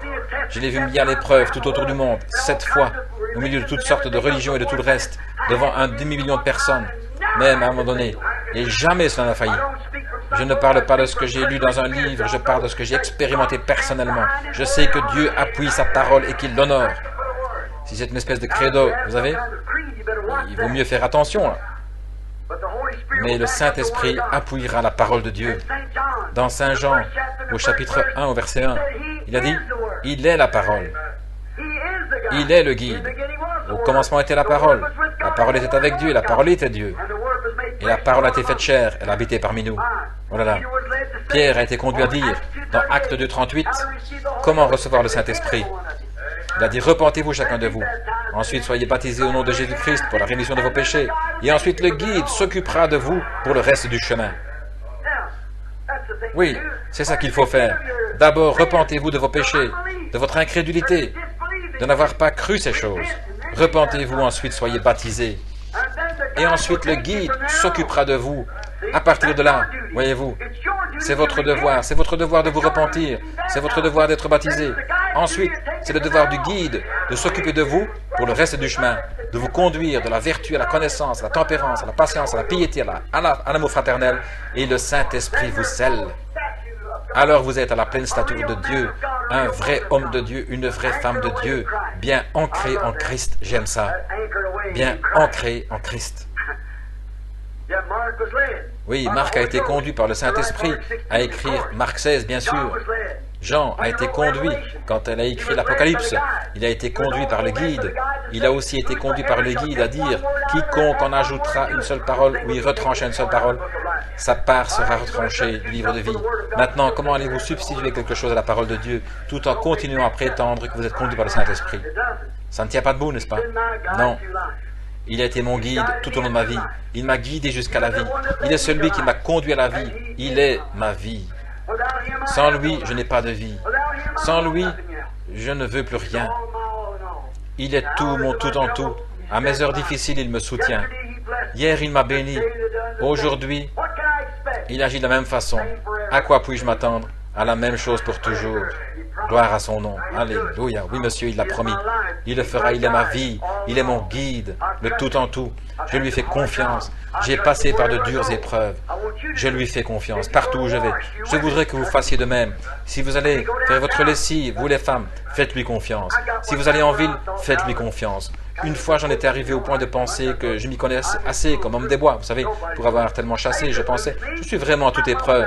Impossible de m'égarer. Ma maman était demi-indienne, j'aime ça. Oh là là, impossible de m'égarer dans les bois, je sais où je suis. Et pour ma lune de miel, j'ai triché un petit peu avec ma femme. Je lui ai dit, tu sais chérie, ce serait bien qu'on se marie le 23 octobre. Évidemment, c'est à cette date-là que le Seigneur m'avait dit de le faire. Je me suis dit, maintenant, comme petite lune de miel, j'ai mis de l'argent de côté, je vais l'emmener voir les chutes du Niagara, j'irai dans les montagnes Adirondacks chercher un petit peu. Alors je l'ai emmené, elle et Billy. Il n'était qu'un petit bout de chou là, et puis je devais l'emmener en lune de miel. Et c'était un voyage de chasse aussi, vous savez. Si je me suis dit que ce serait bien de faire comme ça, donc je l'ai emmené là-bas. Et j'ai écrit à M. Danton, le garde forestier, nous allions nous rendre sur le mont Hurricane. Et j'ai dit, M. Danton, je vais me rendre là-bas, je voudrais chasser l'ours. Il a dit, bien Billy, amène-toi. Alors il dit, je serai là tel jour. Eh bien, ma femme et moi, nous sommes arrivés un jour d'avance avec Billy. Alors, la cabane était fermée à clé. Il y avait un petit appentis plus loin dans les bois. C'est là que frère Fred Softman et moi sommes allés. Il n'y a pas longtemps, nous étions là, le Saint-Esprit. Je l'ai vu, il était là, cette lumière jaune qui se déplaçait dans le buisson. Et Fred était là. Il a dit, viens par ici à l'écart, je veux te parler. Il a dit, fais attention, ils t'ont tendu un piège. Il a dit, sois sur tes gardes. Pas vrai, frère Fred? Je suis allé là, et je l'ai dit à des centaines de personnes ce soir-là, au Vermont. J'ai dit, on m'a tendu un piège, je vais voir ce que c'est, je ne sais pas où. Et dès le lendemain, voilà le piège qu'on m'a tendu. Oui, monsieur, mais le Saint-Esprit m'a conduit et m'a montré quoi faire. Oh là là, c'était exactement ce qu'il fallait. Beaucoup d'entre vous savent ce que c'était. Je n'ai pas le temps de le raconter. Mais nous étions là-bas cette fois-là, et il avait commencé à faire froid ce jour-là. Monsieur Danton à l'arrivée le lendemain. J'ai dit, tu sais, chérie, ce serait bien si je pouvais rentrer à la maison en rapportant un grand cerf. J'ai dit, j'étais obligé d'économiser mes sous, et nous venons de nous marier. Et j'ai dit, nous aurions notre viande pour l'hiver, si je faisais un peu de chasse aujourd'hui. Elle a dit, eh bien, vas-y, Billy. Elle a dit, maintenant n'oublie pas, je ne suis jamais venu ici dans les bois. Elle a dit, il était à environ 40 km là dans les montagnes, vous savez. Elle a dit, je m'y connais pas du tout. Elle a dit, eh bien, tu te souviens là, il y a 2 ans, j'ai tué ces 3 ours. C'était juste de l'autre côté de la montagne là-bas. Et j'ai dit, maintenant, je vais attraper un grand cerf et on va voir l'ours. Et j'ai dit, on aura notre viande pour l'hiver. Bon, ça sonnait assez bien, n'est-ce pas? On avait cueilli des mûres, on s'était procuré le charbon qu'il nous fallait pour cet hiver-là. Alors, c'est Billy qui les vendait et moi, on les cueillait le soir après ma ronde. Et donc, j'ai dit, eh bien, je vais prendre mon fusil, je vais aller là. Il y a beaucoup de cerfs dans ce coin-ci, je vais en trouver un. Et j'ai dit, tu sais, je vais l'attraper et je ne vais pas tarder à venir. Elle a dit, d'accord. Alors quand je suis parti, c'était assez couvert. Et ceux qui sont du New Hampshire là-bas et de Nouvelle-Angleterre, vous savez ce que ça veut dire quand le brouillard descend là-bas ou n'importe où dans les montagnes. On ne sait plus où on est, c'est un point, c'est tout. On ne voit même pas sa main devant soi. Donc en descendant, j'ai traversé un genre de petit terrain déboisé, je suis descendu, j'ai traversé de l'autre côté de la crête, je suis remonté et j'ai remarqué une panthère. C'est comme ça que vous appelez ça dans cette région-là. Dans l'ouest, on appelle ça un cougar. Là-bas, ils appellent ça un lion de montagne. C'est le même animal. En réalité, c'est un puma. Et le même félin d'environ 9 pieds, il pèse environ 150 à 200 livres. Il a traversé la route et j'ai sorti mon fusil à toute vitesse et pas assez vite pour pouvoir le tirer. Alors j'ai monté la colline en douce à la poursuite de ce cougar en observant les feuilles pour voir où il était passé, vous savez. Et je l'entendais. Il y avait 4 pattes et je savais que c'était qu'un animal à 2 pattes. Il y en avait 4. Je savais que ce n'était pas un cerf parce que le cerf marche en martelant le sol. Il se déplaçait très doucement, ce félin, vous savez, comme ça. L'ours, lui, il marche en roulant les pattes sur le sol. Donc je savais que c'était forcément un cougar. Il était derrière un tronc d'arbre au sol et je ne l'avais pas vu. Tout à coup, je l'ai juste entrevu et il est parti. Je regardais comme il déplaçait les feuilles, vous savez, sur le sommet de la montagne. Et en descendant comme ceci, je ne faisais pas attention à ce nuage qui descendait tout le temps, vous savez, en descendant le brouillard. Je suis descendu là, et j'ai traversé une grande vallée, la forêt des géants, en suivant ce cougar. Je me suis dit, je finirais par l'attraper. Je voyais un endroit, je montais sur une hauteur, je regardais partout. J'ai jeté un coup d'œil furtif, et puis je me baissais de nouveau. On entendait le craquement des broussailles juste avant moi. Et il était arrivé jusqu'aux arbres. À ce moment-là, je ne pouvais plus suivre sa piste. Et il était plus futé, là. Il montait aux arbres. Il sautait d'un arbre à l'autre. Il savait que je ne pourrais plus suivre sa piste. Je me suis dit, oh, tant pis. Alors, j'ai commencé à remonter dans le canyon et j'ai reniflé l'odeur d'un ours, un ours mâle. J'ai senti son odeur et j'ai épié à l'affût de toutes sortes de choses. Je ne voyais absolument rien. J'ai fait demi-tour pour redescendre. Je suis retourné de l'autre côté de la montagne. Et c'est là que j'ai commencé à remarquer qu'il y avait un peu de brouillard. Et j'ai reniflé encore son odeur. Il était là quelque part. J'ai dit, non, ce qui s'est passé, c'est le vent venait de cette direction. L'odeur de l'ours venait de là, de cette direction-là. Et maintenant que j'ai traversé de ce côté, le vent vient de l'autre, de cette direction. Donc il faut que je retourne à l'endroit où j'ai senti l'odeur de cet ours la première fois, que je reparte de là. Et en m'en retournant, j'ai regardé de l'autre côté du canyon et j'ai vu bouger les broussailles. À ce moment-là, quelque chose chose de noir a bougé. Je me suis dit, le voilà. J'ai chargé mon fusil en vitesse. Je suis resté immobile. Et là, c'était un grand cerf mâle, un énorme. Je me suis dit, c'est justement ce que je voulais après tout. J'ai abattu ce cerf. Et je me suis dit, eh bien, je n'avais pas du tout remarqué ce qu'il faisait. Quand j'ai fini de le préparer, j'ai regardé. Je me suis nettoyé les mains, j'ai essuyé mon couteau et je l'ai remis à sa place. Et je me suis dit, gloire à Dieu, merci Seigneur, tu m'as donné ma viande pour l'hiver, que Dieu soit loué. J'ai pris mon fusil, je me suis dit, je vais tout de suite remonter ici dans le canyon. Et j'ai dit, regarde-moi ça mon gars, il va y avoir une tempête. Je ferais mieux de sortir d'ici et d'aller retrouver Méda et les autres. Il faut que je me dépêche. Et je suis remonté dans le canyon. J'ai déboutonné ma grande veste rouge et je courais dans le canyon comme ceci, en le contournant tout à coup. Je me suis dit, le vent a tourné, il soufflait déjà fort, les arbres valsaient ensemble. Je me dis, où est-ce que j'avais tourné? Et je suis allé de l'autre côté. Je savais que je me dirigeais tout droit vers le mont Hurricane. Tout à coup, je me suis arrêté, j'étais en sueur. Je me suis dit, qu'est-ce qui se passe? Ça fait une demi-heure, 3/4 d'heure que je suis parti. Et je me retrouve à l'endroit où j'étais. J'ai levé les yeux et mon cerf était suspendu là. J'étais exactement au même endroit. Je me suis dit, eh bien, qu'est-ce que j'ai fait? Eh bien, je suis reparti, je me suis dit, cette fois-ci, je vais y arriver. Je n'étais pas attentif, c'est tout. J'ai fait attention à chaque petit mouvement, partout, je faisais attention. Je cherchais, le nuage qui approchait, je savais qu'il allait y avoir une tempête de neige, le brouillard était très bas. Et j'ai commencé à remarquer, je me suis dit, je vais aller un peu plus loin. J'ai continué. Je me suis dit, eh bien, c'est bizarre, on dirait que j'ai déjà vu cet endroit. Et j'ai regardé, et mon cerf était suspendu là. Savez-vous ce que je faisais? Les Indiens appellent ça la marche de la mort. Voyez-vous, vous marchez en rond, vous tournez. Et je croyais un trop bon guide pour m'égarer. Et on n'avait pas besoin de me dire quoi que ce soit, des bois, je savais me débrouiller. Et je suis reparti, je disais, impossible que je fasse cette erreur. Et je suis encore revenu. Je suis monté un peu plus haut dans le canyon. À ce moment-là, le vent avait commencé à souffler. Oh là là, de la neige partout. Il faisait presque nuit. Et je savais que Méda mourrait dans la nuit, dans cette région sauvage. Elle ne savait pas se débrouiller toute seule. Et Billy avait peut-être 4 ans, 3 ans. C'était juste un petit bout. Et je me disais, qu'est-ce qu'ils vont faire? Et je suis monté jusqu'à un endroit, il y avait un tapis de mousse. Et je me suis dit, je suis sur un terrain plat quelque part, je ne vois rien, c'est tout brumeux. Et là, je tournais en rond. En temps normal, j'aurais trouvé un endroit où m'arrêter si j'avais été avec quelqu'un. Je me serais arrêté, j'aurais attendu que la tempête soit passée, un jour ou deux, ensuite je serais reparti. Et je me serais dépecé un morceau de cerf avec ça sur le dos, m'enfermer, et puis... Mais on ne peut pas faire ça quand on a sa femme et son bébé là dans les bois en train de périr. Je me suis mis à penser, alors qu'est-ce que je peux faire? J'ai continué à avancer un petit peu, je me suis dit, attends un peu, quand j'ai traversé la première vallée, j'avais le vent de face, donc j'aurais dû venir de cette direction-ci. Forcément, je suis venu dans cette direction. Je m'étais enfoncé dans la forêt des géants et je ne savais pas où j'étais. Et j'ai dit, oh, j'ai commencé à devenir nerveux. Je me suis dit, attends un instant, Bill, tu n'es pas perdu? J'essayais de bluffer. On ne peut pas bluffer, non, non.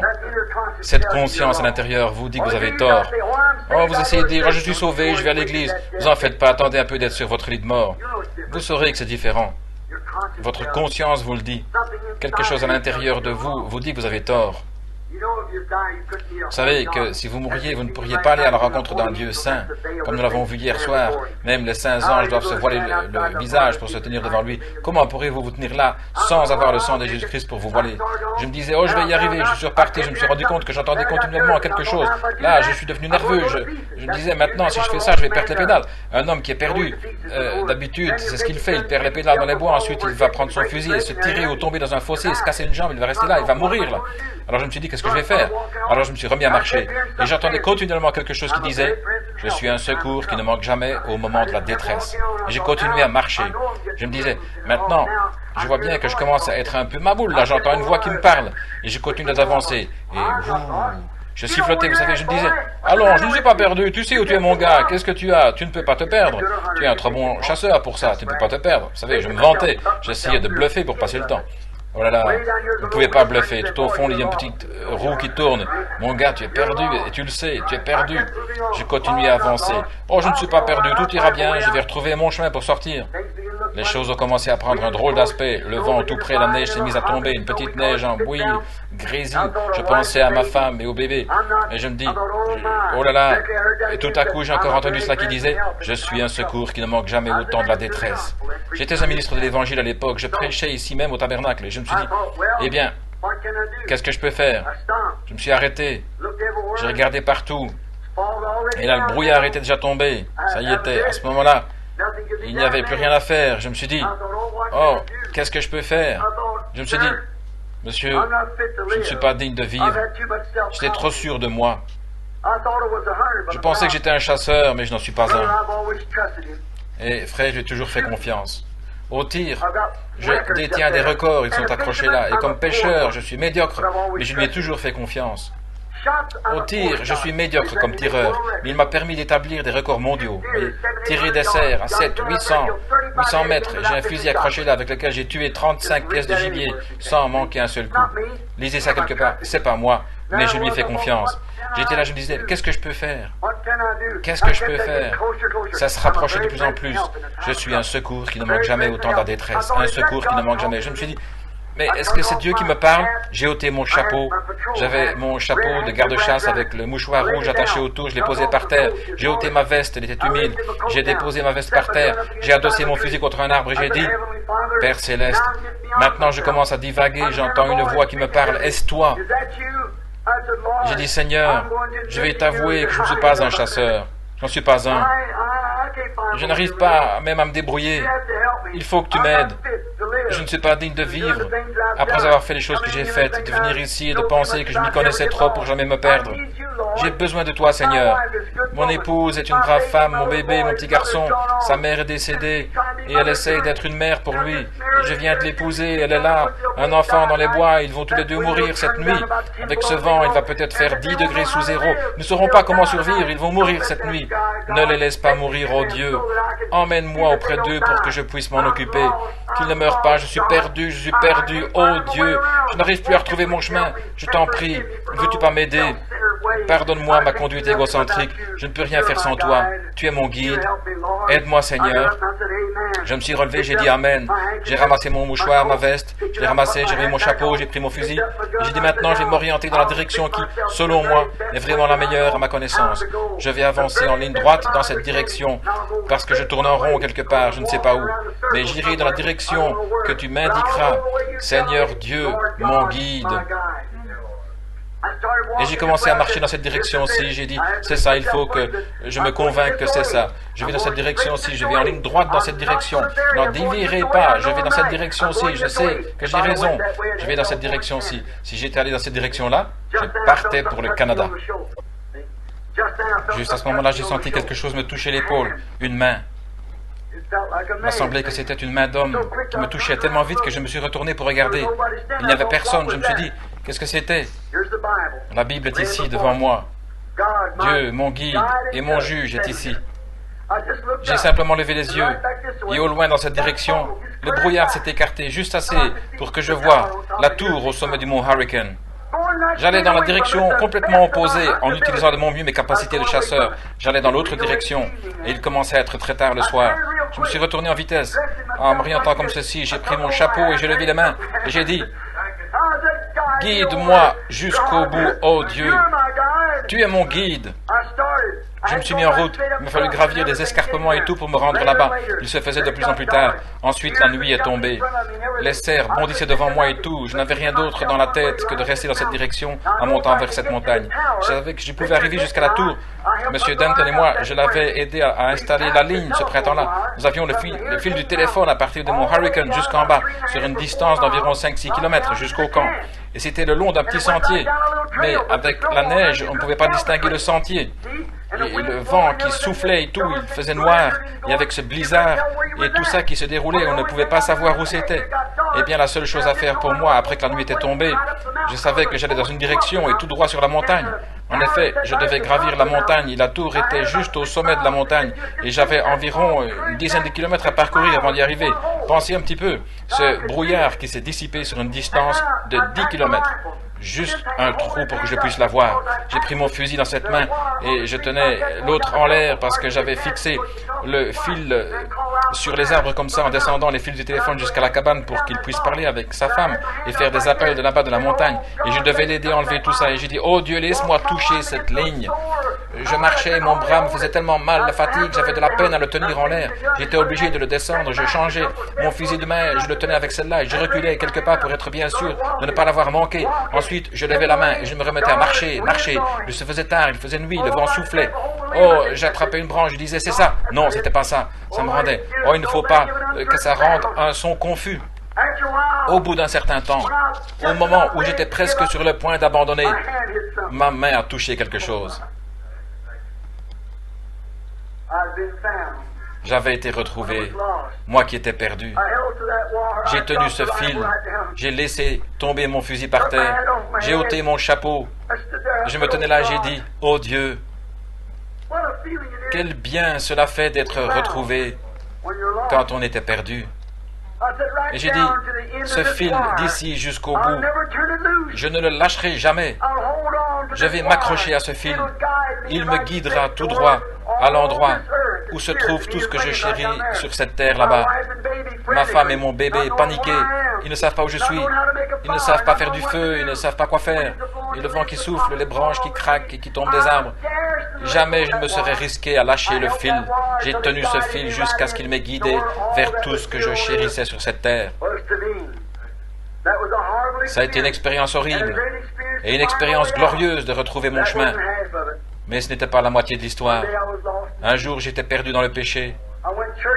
J'allais d'une église à l'autre, essayant de trouver quelque chose. Je suis allé chez les adventistes du 7e jour. Ils m'ont dit, observe le sabbat, arrête de manger de la viande. Je suis allé à l'église baptiste, première église baptiste. Là, il a dit, tu n'as qu'à te lever à dire que tu crois à Jésus-Christ, le Fils de Dieu, et c'est tout. Il n'y a rien eu. Mais un jour, dans un petit hangar à charbon, j'ai levé les mains en l'air et j'ai saisi quelque chose. Je vais le dire comme ceci, quelque chose m'a saisi. C'était une corde de sauvetage, le guide. Et il m'a conduit en sûreté jusqu'ici. Et je n'enlèverai pas ma main de ce fil. Je tiens mes mains levées vers lui. Que les credos et les dénominations fassent ce qu'ils voudront. Mais moi, je m'accrocherai au guide. En effet, tout ce qu'il y a jamais eu sur cette terre et tout ce qu'il y a au ciel, ce qui m'a jamais été précieux se trouve au bout de cette corde. Il m'a conduit en toute sécurité jusqu'à présent et je vais lui faire confiance le reste du chemin. Quand lui, le Saint-Esprit, sera venu, il vous guidera et vous conduira dans tout. Mes amis, c'est ce qui m'a amené à être où j'en suis aujourd'hui. C'est ce qui fait de moi ce que je suis. C'est avec joie que je vous le présenterai. C'est le seul guide que je connaisse sur cette terre et là-haut. Il est mon guide quand je vais à la chasse, il est mon guide quand je vais à la pêche, il est mon guide quand je parle à quelqu'un, il est mon guide quand je prêche, il est mon guide quand je dors. Et quand viendra le moment de ma mort, il se tiendra là au bord du fleuve. Il me guidera pour traverser de l'autre côté. Je ne craindrai aucun mal car tu es avec moi. Ta houlette et ton bâton, ils me corrigeront et ils me guideront jusqu'à l'autre côté du fleuve. Prions.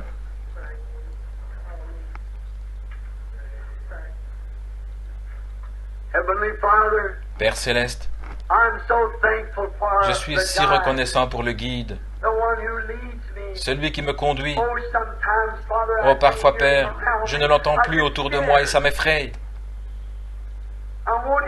Je veux qu'il soit près de moi parce que je ne sais pas à quelle heure j'arriverai au fleuve. Je veux qu'il soit près de moi. Ne me quitte jamais, Seigneur.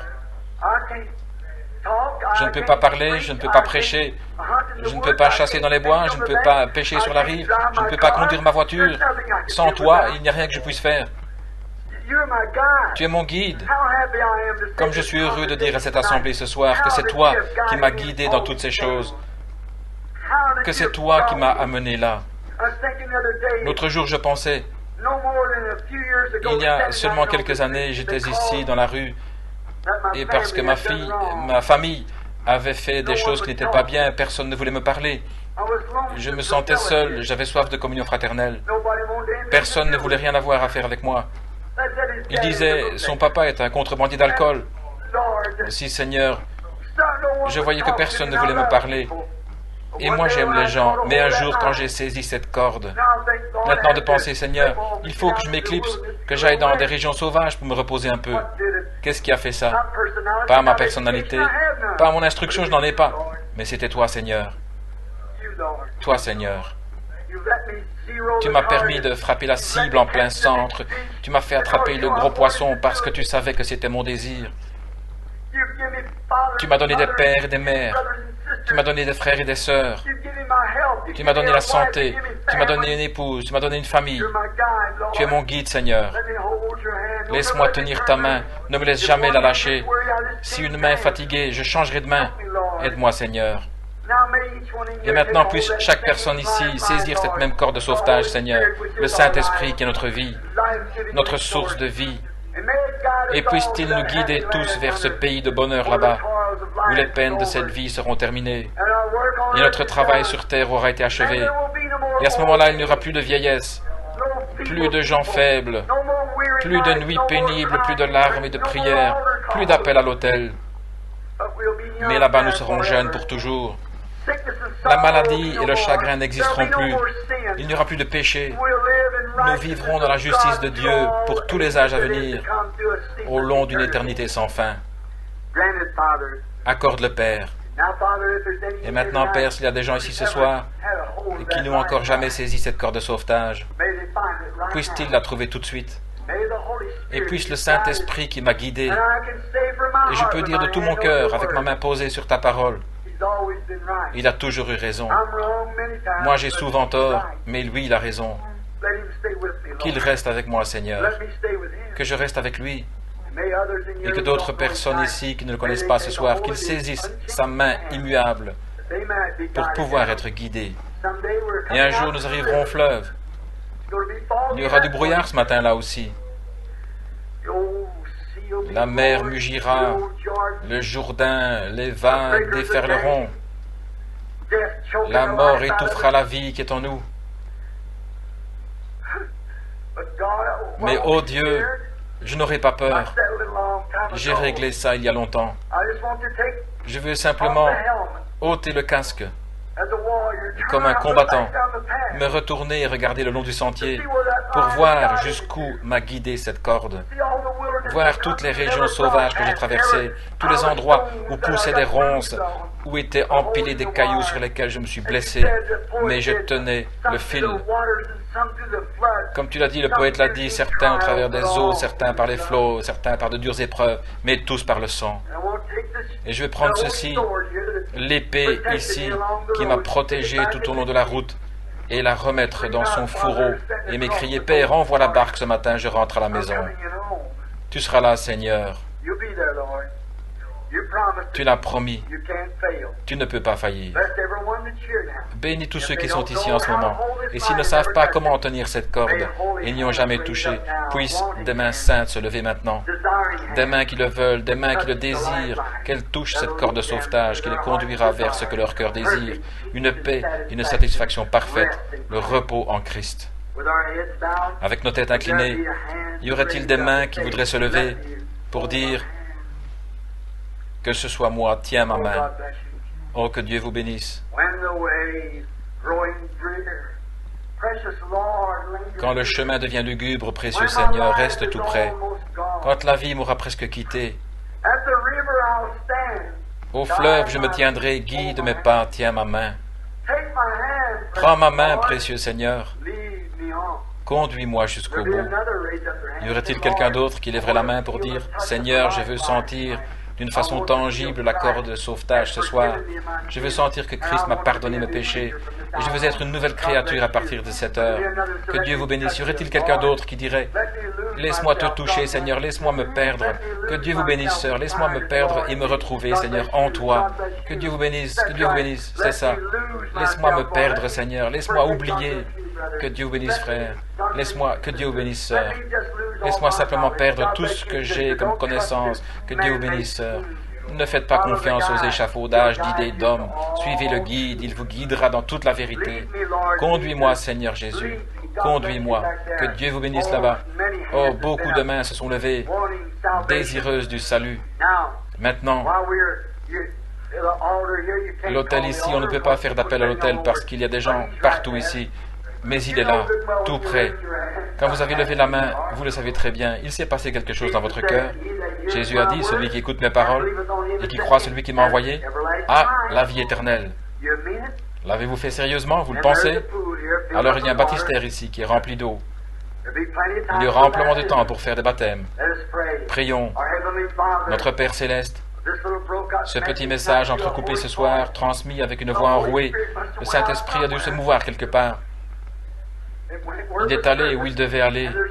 Et il y en a beaucoup, Seigneur, ce soir, peut-être 15 ou 20, qui ont levé la main, disant ils ont besoin du guide. Ils se rendent compte qu'ils cherchent à se bercer d'illusions. Ils cherchent à dire, tout va bien pour moi, mais au fond de leur cœur, ils savent que ce n'est pas vrai. Et ils veulent sentir ta présence, Seigneur. Ils veulent le guide, ils veulent s'engager. Tu n'es jamais surchargé. Ils veulent s'engager dans ce voyage. Ils ne connaissent pas le chemin. Personne ne sait comment les emmener là-bas. Tu es le seul. Ils viennent pour recevoir le guide pourvu par Dieu, le Saint-Esprit. Ils ont levé leurs mains. Ô Saint-Esprit et guide, descends sur eux.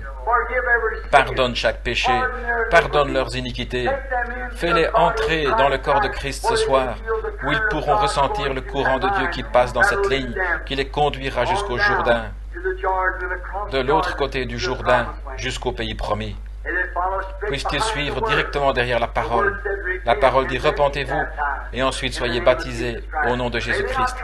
Qu'ils n'essayent pas d'y arriver d'une autre manière, qu'ils suivent directement derrière la parole, car il est celui qui guidera. Ce sont les échelons qu'il faut gravir pour pouvoir saisir le guide. Accorde le Seigneur. Qu'ils soient à toi. Ils sont dans tes mains maintenant, des trophées. Nul ne peut les ravir de ta main. Je crois que tu les prendras avec toi, comme des gens qui ont été sauvés.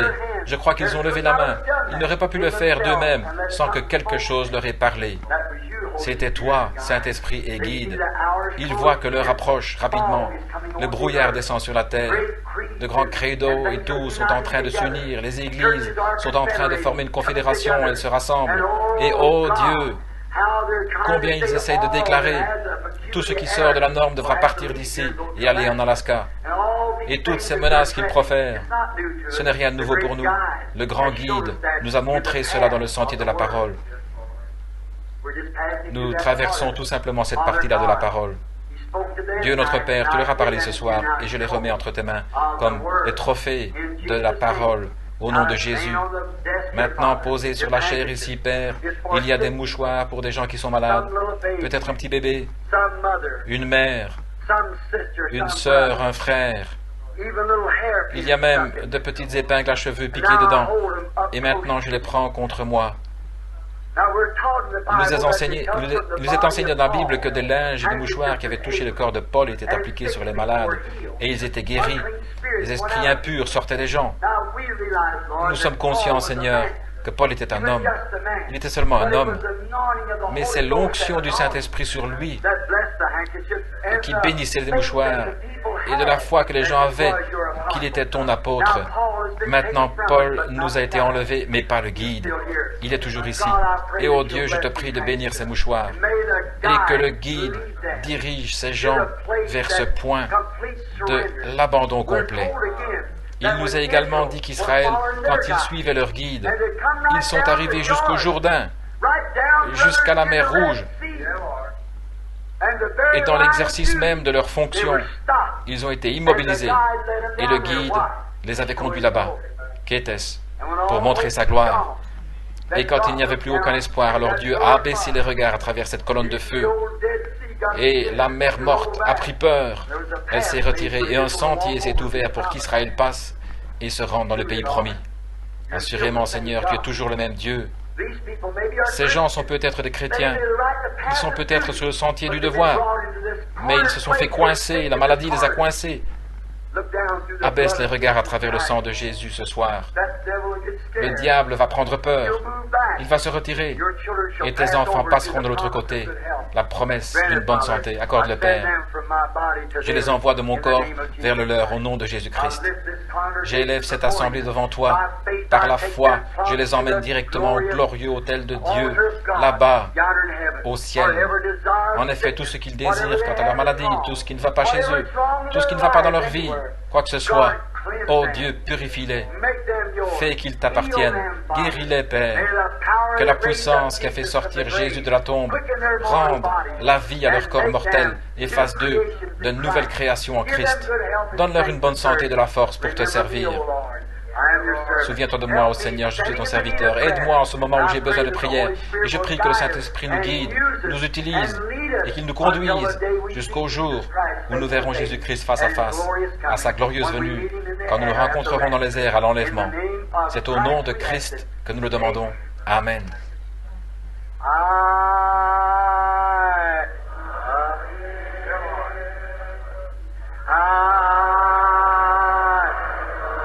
Je l'aime.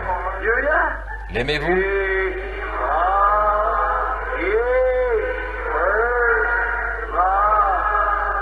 Parce qu'il m'a aimé le premier.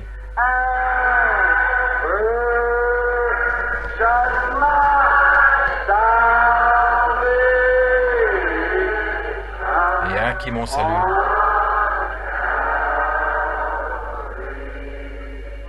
Sur le bois du calvaire. Maintenant, si vous ne vous aimez pas les uns les autres, ceux que vous avez vus, comment ferez-vous pour l'aimer, lui, que vous n'avez pas vu?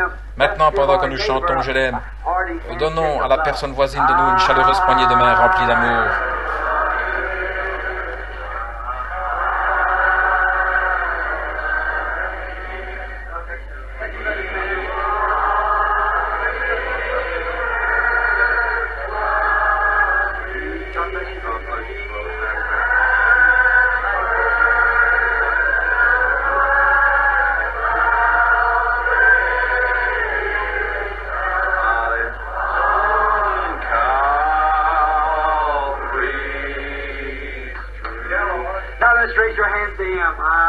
Maintenant, levez les mains vers lui.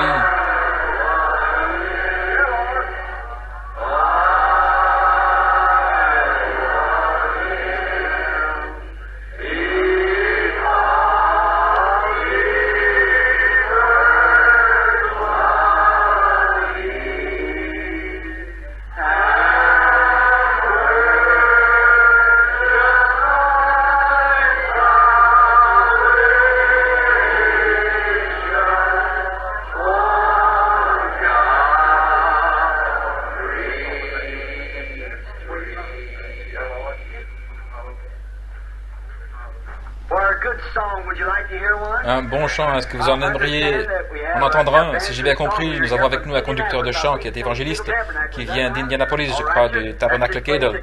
Très bien. Combien se souviennent de Howard Cadle? Oh là là, que Dieu donne au poids son âme. L'oiseau moqueur des ondes, une femme que j'aimais entendre chanter plus que tous ceux que j'ai entendu chanter au cours de ma vie, pratiquement, c'était Madame Cadle quand elle chantait. Avant de sortir de ta chambre ce matin, as-tu pensé à prier au nom de Christ notre Sauveur, qu'il soit ton bouclier aujourd'hui? Juste ici de l'autre côté de la rue, un matin, dans une petite cabane de 2 pièces, je me suis levé, je m'apprêtais à faire du feu. Le poêle ne voulait pas s'allumer, j'essayais de l'allumer, le vent descendait, l'éteignait en me soufflant dans le visage, et il faisait froid, j'étais presque gelé, il y avait du givre partout sur le plancher, moi j'étais nu-pied, j'essayais d'allumer ce petit poêle en fer blanc, avec son petit tuyau pour le four. Maida et moi, on venait de se marier, pas longtemps avant, j'essayais, le bois était humide, il ne voulait pas brûler, j'étais là, je disais, oh là là, je vais réessayer, il fallait que j'aille travailler, et je faisais il y avait du vent dans le poêle, et j'ai entendu le bras et j'ai allumé la radio, elle s'est mise à chanter. Avant de sortir de ta chambre ce matin, as-tu pensé à prier? C'est bien simple, je suis tombé par terre. Au nom de Christ notre Sauveur, qu'il soit ton bouclier aujourd'hui. Oh, que j'aime entendre chanter cette femme. À un moment donné, quand je passerai de l'autre côté du fleuve, je crois que j'entendrai Madame Cadle là-bas. Vous savez, depuis toujours, je me suis fixé un rendez-vous de ce côté du fleuve. Il y a